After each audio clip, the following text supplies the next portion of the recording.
Welcome to Compai's Expat channel. I'm Compai. I am Sasua's voice of reason. Guys, investing. How to invest wisely. I had an interesting conversation a couple days ago with this guy on the beach. And he was asking me, John, do you sell property? What do you do? And I said, nope, I'm not really a real estate agent. Not what I want to do, not what I want to get into. But he started telling me what he wanted to do. And here's where I see a lot of guys make mistakes. What they want to do is they want to pull resources. I get it. I understand. There's a time for partnerships and there's a time not to. I'm not a big fan of groups of guys coming down here and buying property together. My belief is if you can't afford it, don't buy it. If you have to get creative in your financing to buy something, maybe you're not meant to buy it. I know that sounds horrible. I know that sounds cruel. I know that sounds like, John, you made yours and now you don't want anybody to join you. That's not the case. There's a lot of places to rent in Sasua. If you're looking for peaceful, affordable, and tranquil, look at Casa de Compai, Sasua's hidden gem.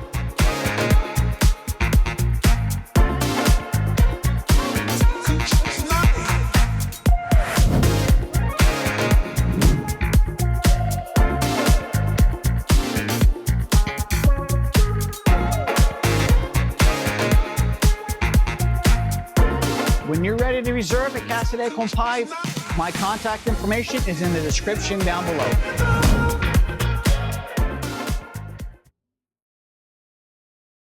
I see a lot of guys come down here and fail. Too many fail. And a lot of the problems come from is when you have to buy a property with multiple people. There's always bound to be problems. The more chefs in the kitchen wreck the stew. And it's even worse when you're dealing in real estate. And why do I say that? I say that because a lot of the guys who are coming down here to do this are amateurs. They think they know what they're doing. They think they know what needs to be done. They think they understand where they're buying. And in reality, they're clueless. They really are. So I asked the gentleman, I said, how many guys you got going into this? And he says, well, anywhere between 8 and 12. And I said, how big of a property are you buying? He goes, our budget is around 500 to 600,000. If you need that many people to buy a piece of property for 500,000, it's not a good idea. When you need to go into a property with that many people, you're asking for some serious problems. Not everybody is going to be on the same sheet of music. Some guys are going to want to use it more for their own personal usage. I would. If I had a piece of property down in the Caribbean, I'd want to use it as much as I can. So let's say you got 10 guys in there and you each want to use it 2 weeks out of the year for your vacation. That's 20 weeks. There's only 52 weeks left in the year. Now, out of those 20 weeks, how many of them are going to be in the winter during the high season where you're going to make all your money? These are questions that nobody asks. What about simple things like maintenance? What about property management? Everybody looks into just being able to afford the purchase price. Nobody looks into taking in property management fees, maintenance, advertising, commission for Airbnb, commission for your property manager. You got to pay a gardener. You got to pay a maid. This all adds up. He was looking at Hispaniola. And I said, listen, if you're looking to rent out to the guys that are down here to do parties, you're going to get shut down and you're not going to make money. There's guys who have done that in Hispaniola are trying to sell their properties right now.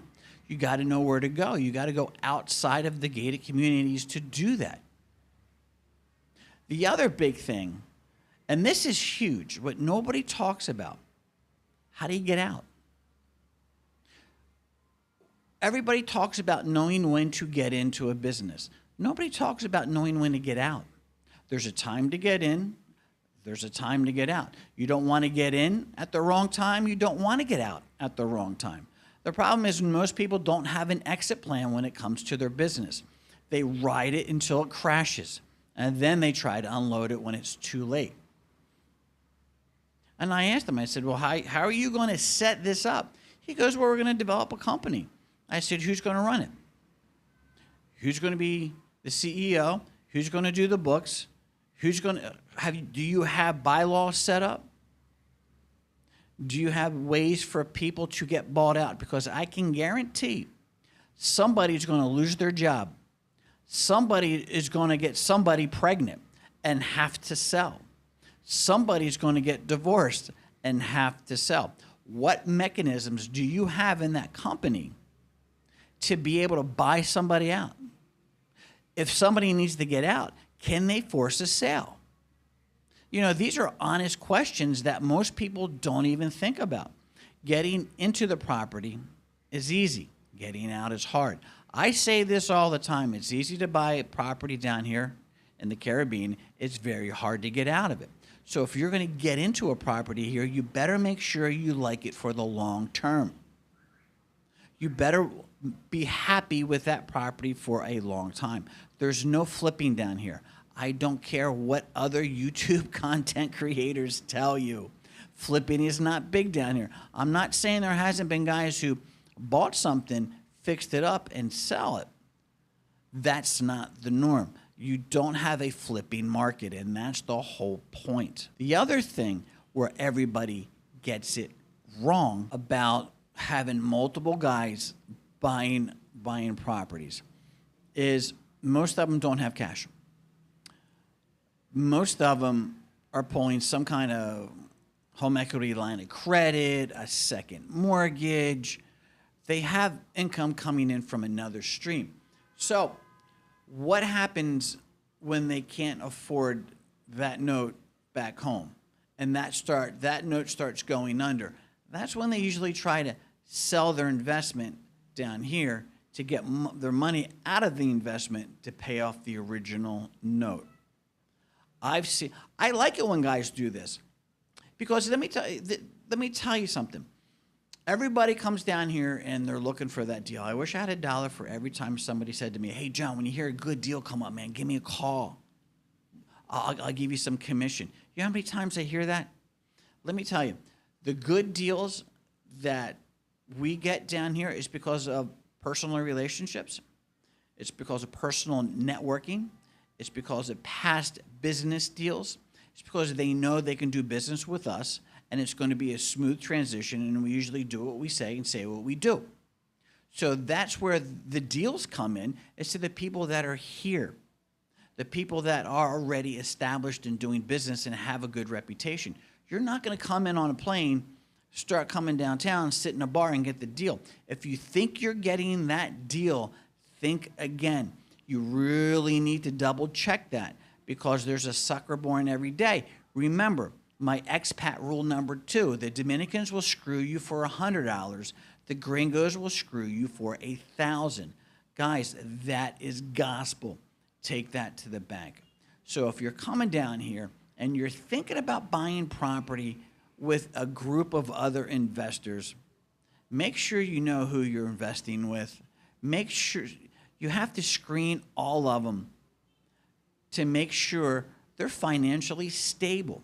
Because I can guarantee somewhere down the line, there's going to be financial problems in one of your investors' life that's going to force them to want to get out. Have a way to get into the property, have a way to get out, and you really need to have things locked down solid in the bylaws of how that company's set up as far as running that business. The minute you make a company, you made a business, and that business has to be run correctly. Who's going to pay the taxes on it? There's there's a lot of things that go into that. So guys, that's my 2 cents of that.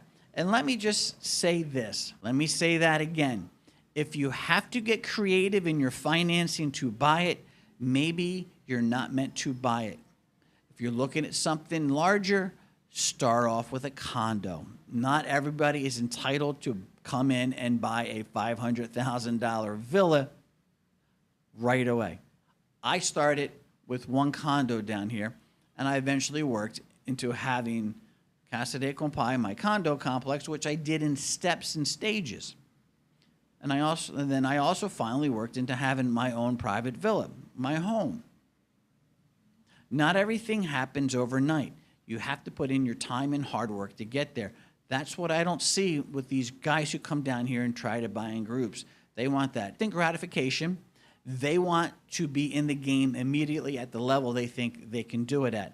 And when you go in that big, your learning curve is too high, and the stakes for you losing are too big.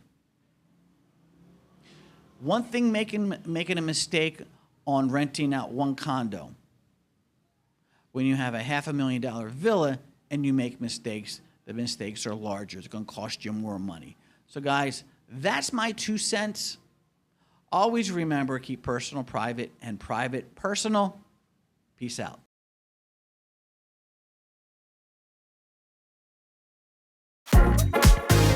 There's a lot of places to rent in Sosua. If you're looking for peaceful, affordable, and tranquil, look at Casa de Compai, Sosua's hidden gem.